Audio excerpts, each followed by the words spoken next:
how do you make rocks? No, I'm serious. I went to art school to try and figure it out. So to save you from student loan debt, I made this video, how to make a rock. Step 1, get your filthy paws off of that donut. We have to create procedural textures in Substance Designer first.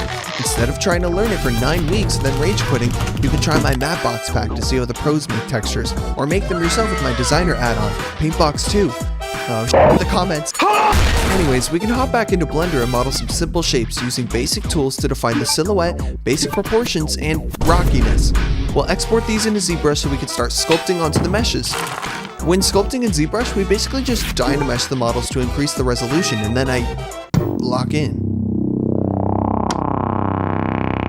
I take out my pen tablet and use the Trim Smooth border brush and the Free Orb brush pack, and I'll spend the next couple of hours breaking the forms of chipping, cracks, and holes, all by hand on millions of polygons that I decimate into a low poly game model with one click.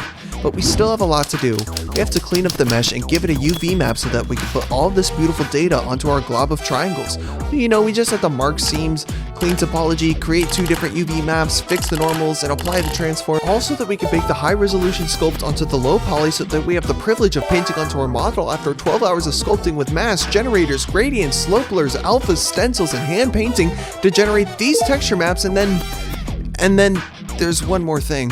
Oh,